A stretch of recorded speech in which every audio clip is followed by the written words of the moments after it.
Не за какво щяхме да говорим? CBD.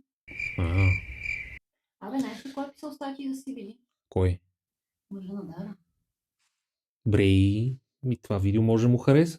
Много хора поставят тетрахидроканабинола и канабидиолите под общ знаменател, но истината е, че едното влияе върху съзнанието, а другото не по начина, по който си представяш. THC е веществото, което създава усещане за опиянение и променя възприятията. CBD или още канабидиол също идва от канабиса, но няма този психоактивен ефект. Точно за това учените фармаколози, като доктор Ервин Иванов, го изследват за потенциално приложение при състояния като тревожност, болка, някои форми на епилепсия и други. А за лечение на определени състояния вече съществуват и лекарства с канабиноиди. И тук идва голямото объркване. Когато хората чуят канабис, често си представят само едно вещество. А всъщност говорим за цяла група от съединения с различни ефекти.